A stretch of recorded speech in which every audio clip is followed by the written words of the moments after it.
Hello friends. Hello friends.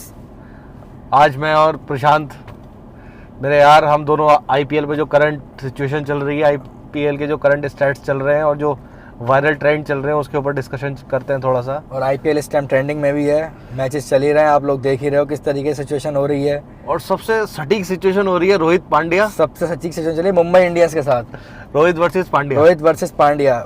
और सबसे बड़ी बात, पांड्या जहाँ भी जा रहा है, चाहे किसी भी मैच में जा रहा हो, लेकिन लोग उसे बहुत परेशान कर रहे हैं इस टाइम। तो ये परेशान करना लाजमी है? पांड्या की कोई गलती है इसमें या फिर ये सब पॉलिटिक्स है?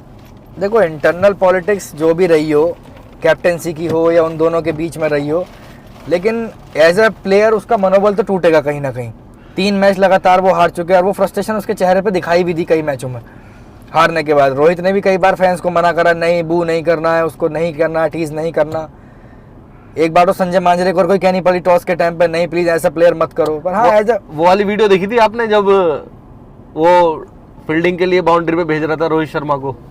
हाँ, वो उस चीज पे भी कुछ लोगों ने सवाल उठाया कि as a senior player, Indian team का कैप्टन है वो, वर्ल्ड कप टीम का कैप्टन है, तो थोड़ी बहुत रेस्पेक्ट तो वो डिजर्व करता है कि थोड़ा रेस्पेक्ट से कहना चाहिए था, क्योंकि उसे फायदा भी मिलता है उसके एक्सपीरियंस का। उसका मेंटोर रहा है, वो कई साल तक उसका कैप्टन रहा है, कैप्टन भी रहा है, मेंटोर भी रहा है। मुंबई में भी खेला है, गुजरात में जाने से पहले मुंबई में ही था वो, और उसे भी पता था इंडिया टीम का कैप्टन भी अभी वही है। हाँ, इंडिया का कैप्टन भी वही है। उसके डिसीजन से हो सकता है उसके करियर पे फर्क पड़ जाए। हाँ, कैरियर पे फर्क पड़ जाए। और फिर ये बात भी तो है कि आने से पहले जो रूमर्स उड़े थे, पता नहीं कितने सच्चे हैं कि उसने पैसे लिए थे, अमाउंट जो भी रहा हो, कि उसने कैप्टनसी के लिए गुजरात छोड़ी और कैप्टनसी के लिए स्विच करा।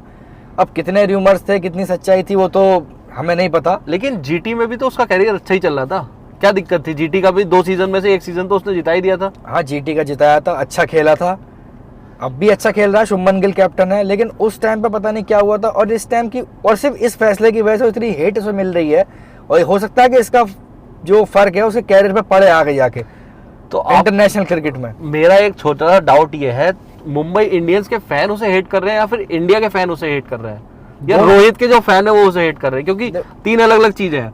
मुंबई इंडियंस की फैन फॉलोइंग एक है, रोहित शर्मा की फैन फॉलोइंग एक है, और इंडिया की जो क्रिकेट टीम की फैन फॉलोइंग वो एक है। देखो, आईपीएल जो है वो है ओवरऑल एक इंडिया का। अच्छा, ओवरऑल इंडिया का है आईपीएल, और हर जगह मैंने तो ये देखा, अहमदाबाद में पहला मैच था तो अहमदाबाद में यही हुआ उसके बाद मुंबई में फिर लोगों ने ये कहा कि ये तो अहमदाबाद का हाल है। अगर मुंबई न्यूट्रल वेन्यू था उनका और अहमदाबाद, लेकिन अगर ये सोचोगे अगर मुंबई में क्या होगा, मुंबई में भी सेम चीज हुई। तो ओवरऑल ये है कि लोगों के अंदर कहीं ना कहीं थोड़ा बहुत गुस्सा तो है, क्योंकि रोहित शर्मा ने जो वर्ल्ड कप में परफॉर्मेंस देके टीम को फाइनल तक लेके गया, उसके बाद भी अगर उसे वो रेस्पेक्ट ना मिले लोगों के हिसाब से, तो लोगों को शायद गुस्सा तो कहीं ना कहीं आएगा। सेम लेवल जो है सीएसके का अगर आप देखोगे तो ऋतुराज गायकवाड़ है, एक नया बंदा है, उसको कैप्टनशिप दे रखी है, और उसका मेंटर कौन है? धोनी है। लेकिन उसके साथ कोई भी उसने अभी तक ऐसा एक्शन या उसका डिसीजन कोई भी ऐसा नहीं लगा कि पब्लिक उससे हेट करे। नहीं, आपको नहीं लगता ये हार्दिक पांड्या को थोड़ा सा दिमाग में कैप्टनसी चढ़ गई है, ये थोड़ा बहुत कैप्टन बनने के बाद एरोगेंसी है? ये होता है कि अगर झुक के रहोगे तो सलामत रहोगे। वो वाली बात भी होती है कि तुम्हारी टीम में बहुत सारे सीनियर प्लेयर्स भी हैं, इनका आपकी टीम में, आपके जो डग आउट है, आपके डग आउट में सचिन तेंदुलकर भी बैठा है, रकी पॉन्टिंग भी है, मार्क बाउचर भी है, इतने बड़े बड़े लेजेंड आपने ले रखे हैं, तो वो भी तो आपको कुछ ना कुछ सिखाते ही होंगे कि हाँ जी ऐसे नहीं करना है या ऐसे नहीं करना है या ये करनी है, रोहित से सलाह लो। एज अ कैप्टन तो रोहित ने इतने साल तक लेके चल रहा है वो टीम को, तो उसकी सलाह लेनी बनती भी है एक बार को, लेकिन उस चीज़ को तुम इग्नोर नहीं कर सकते।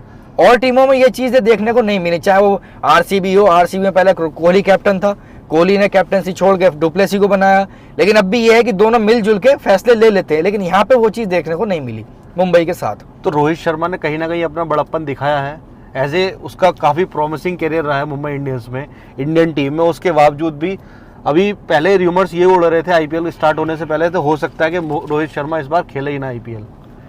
हाँ, ये बहुत सारे रूमर उड़े थे कि शायद रोहित शर्मा ना खेले, क्योंकि लोगों के अंदर शायद गुस्सा था एक, जब उन्होंने सुना कि कैप्टनसी के लिए कि रोहित को कैप्टनसी से हटा दिया। एज अ प्लेयर देखने से ज़्यादा लोगों को मुंबई को पता था कि कैप्टन है वो, क्योंकि उसकी कैप्टनसी लोगों ने इंटरनेशनल लेवल वर्ल्ड कप में देख ली थी। अब इंटरनेशनल लेवल पे चलो लास्ट में हम जाके हारे, वो कोई बात नहीं, इसमें हमारी कोई गलती नहीं थी, टीम बढ़िया खेली, लेकिन फिर वही हुआ सडन कि आप उस बंदे को हटा दो कि जो बंदा आपकी टीम को सीधे वहाँ ले गया, और उसके बाद आपने उसको हटा के किसी ऐसे प्लेयर के लिए लगा रहे हो जो बीच में ही वर्ल्ड कप छोड़ के चला गया था इंजरी की वजह से। ये है ना कि आप किसी से को उठा के एकदम से कैप्टन बना दो और किसी सुपीरियर को उसके नीचे काम करने को मिले। एज ए कॉर्पोरेट ऑफिस में भी आप देखोगे तो ऐसा कौन कर लेगा, बुरा सबको लगता है। अभी मैंने लास्ट मंथ प्रवीण भाई का इंटरव्यू देखा था, तो उसमें एक बहुत सीरियस टॉपिक उन्होंने छेड़ा था कि आजकल के लड़के जो नए नए लड़के आए हैं काउंटी क्रिकेट नहीं खेलना चाह रहे ना रणजी खेल रहे, उनका सिर्फ टारगेट ये है कि किसी तरीके से आईपीएल की टीम में हमें एंट्री मिल जाए। तो ये क्या लग्जरी है, आईपीएल में पैसा अच्छा है इसलिए, या फिर जो काउंटी क्रिकेट है उसमें ज्यादा टफ कंपटीशन रह गया है? पहले क्या था, पहले सिलेक्शन जो होते थे वो होते थे काउंटी के बेस पे, रणजी के बेस पे और इन सारी चीज़ों के बेस पे, बहुत टफ था। और उस टाइम पे टेस्ट मैच जो थे और टेस्ट क्रिकेट जो था उस चीज़ को एक सुपीरियर लेवल देखा जाता था कि अगर वो टेस्ट मैच खेल रहा है या टेस्ट क्रिकेट खेलता है तो वो एज अ बेस्ट प्लेयर है आज भी। लेकिन अब क्या है, जब से ये T20 लीग आ गई है कि दुनिया भर में T20 लीग हो रही है, बस ये है कि अब तो जो जितना फास्ट खेल सकता है उतना। और दूसरी बात आती है फेम की, सबसे बड़ी बात आती है फेम और पैसे की भी। जितना जल्दी और शॉर्टकट से यहाँ पैसा मिल सकता है आपको आईपीएल में और फेम, उतना जल्दी मैं नहीं मानता कि टेस्ट क्रिकेट में रणजी खेल के भी आपको मिल पाएगा। ऐसे बहुत प्लेयर हैं, वसीम जाफर हो गया आपका, उससे ज़्यादा रन नहीं है किसी के वसीम जाफर के, बहुत रन है वसीम जाफर ने, बहुत रन बनाए अपने काउंटी क्रिकेट में और अपने वैसे क्रिकेट में। लेकिन अब भी है कि वो नहीं खेल पाता T20 क्रिकेट। तो ये लीग है दोनों की अलग अलग हटके। और आईपीएल आपको पता है ना आज की डेट में कितना बड़ा बिजनेस अब बन चुका है। आईपीएल इस टाइम प्योर बिजनेस है, तो पैसा। ये ऐसा भी हो सकता है कि ये रोहित पांड्या वाली जो टीआरपी क्रिएट करने के लिए, आईपीएल की वफ बनाने के लिए, हाइक बनाने के लिए रोहित और पांड्या में आपस में वो कराया हो। हाँ, ये भी हो सकता है। अगर ऐसा है और इसका इफेक्ट अगर टीम पे पड़ रहा है, टीम हार भी रही है, लगातार 3 मैच वो हार चुके हैं। ऐसा पहले भी हुआ है कि मुंबई इंडियंस का तो इतिहास है 4 या 5 मैच वो हमेशा हारते हैं शुरू के। लेकिन इस बार जो हार का इफेक्ट है वो थोड़ा अलग लेवल पे जा रहा है लोगों के। लोग ये भी कहना शुरू कर रहे हैं कि हार्दिक की कैप्टनसी में ये खेलना नहीं चाह रहे। कल को ये भी कहना शुरू कर सकते हैं कि नहीं भाई, ऊपर से सब कुछ ठीक है लेकिन हार्दिक की कैप्टनसी में ये खेलना नहीं चाहते। तो आप क्या करोगे इस चीज़ को? अभी कल या परसों मैंने न्यूज़ पढ़ी थी, हार्दिक भाई हमारे सोमनाथ बाबा के दर्शन करने भी गए थे गुजरात में। हाँ, वो गए थे। मैंने पढ़ा था कि आखिरी रास्ता भगवान का ही बचा है कि हाँ जीत जाए, सब चीज़ें खत्म हो जाए। क्योंकि इंसान जब इतनी हेट झेलता है ग्राउंड पर, 20-30 हज़ार लोग आपको अप्रिशिएट ना करके आपको बू करें, तो कहीं ना कहीं अंदर से मनोबल टूटता है आदमी का। इंडियन क्रिकेट टीम में उसका कंट्रीब्यूशन तो बहुत रहा है, खैर ऐसा कुछ नहीं है। नहीं, बिल्कुल रहा है। हार्दिक भाई के चैंपियंस ट्रॉफी में, T20 लीग में, वर्ल्ड कप में बहुत अच्छा खेला बंदा। लेकिन इस टाइम पे आके हो सकता है कि इस कंट्रोवर्सी की वजह थोड़ा बहुत इफेक्ट पड़े। अभी पीछे एक र्यूमर ये भी चला था कि शायद विराट कोहली को निकालने वाले हैं T20 वर्ल्ड कप से। ये बहुत र्यूमर चला कि वो फिट नहीं बैठता आजकल के लड़कों में। तो र्यूमर्स हैं, देखते हैं अब टीम सेलेक्ट होगी क्या होता है। रोहित भाई रन तो अच्छे मार रहे हैं, इसमें कोई डाउट नहीं है। इंडिया टीम के लिए खेले हैं, मुंबई टीम के लिए खेले, रन तो अच्छे मार रहे हैं। लेकिन कहीं ना कहीं मुंबई इंडियंस की जो फ्रेंचाइजी है उसका ये प्लान भी होगा कि रोहित शर्मा के बाद में हमें अगली कप्तानी किसे देनी है। तो इस कारण से भी उन्होंने हार्दिक पांड्या को सेलेक्ट कर रखा होगा।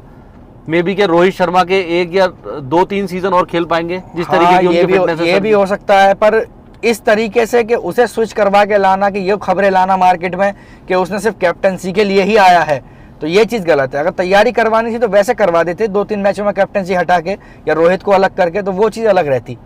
लेकिन ये अखबारों में फैलाना या ये चीज़ें न्यूज़ में आना मार्केट में कि वो इधर से स्विच उसने पैसे लेके इसीलिए कराया है कि उसे कैप्टनसी के ही वो चाहिए थी, सिर्फ कैप्टनसी के लिए ही आया है, तो वो चीज़ थोड़ी गलत गई। उसके लिए वो नेगेटिव इफेक्ट लेके गया। चलो एट द एंड मैं तो यही कहूँगा कि दोनों हमारे इंडिया के खिलाड़ी हैं और इंटरनेशनल खिलाड़ी हैं। बहुत अच्छा उनका प्रोमिसिंग कैरियर रहा है आज तक। तो बस यही है, हम सब व्यूअर्स से, सब फैन से यही कहना चाहेंगे कि इस तरीके की हेट स्पीच, हाँ भाई देखो, सीधी सी बात है, आईपीएल तो हर साल आता जाता रहेगा, पर इंटरनेशनल क्रिकेट जो इंडिया का है उसे प्रमोट करो। खिलाड़ी दोनों ही अपने हैं, कोई बाहर का नहीं है। कल को अगर जरूरत पड़ेगी तो रोहित भी खेलेगा और पांड्या भी खेलेगा और खेला है। तो ऐसे किसी को बू करना बेचारे एज अ प्लेयर ठीक नहीं है ये चीज़। और बाकी आप लोग देख सकते हो क्या चल रहा है अब। चलिए, थैंक यू गाइस, मिलते हैं अगले टॉपिक पे।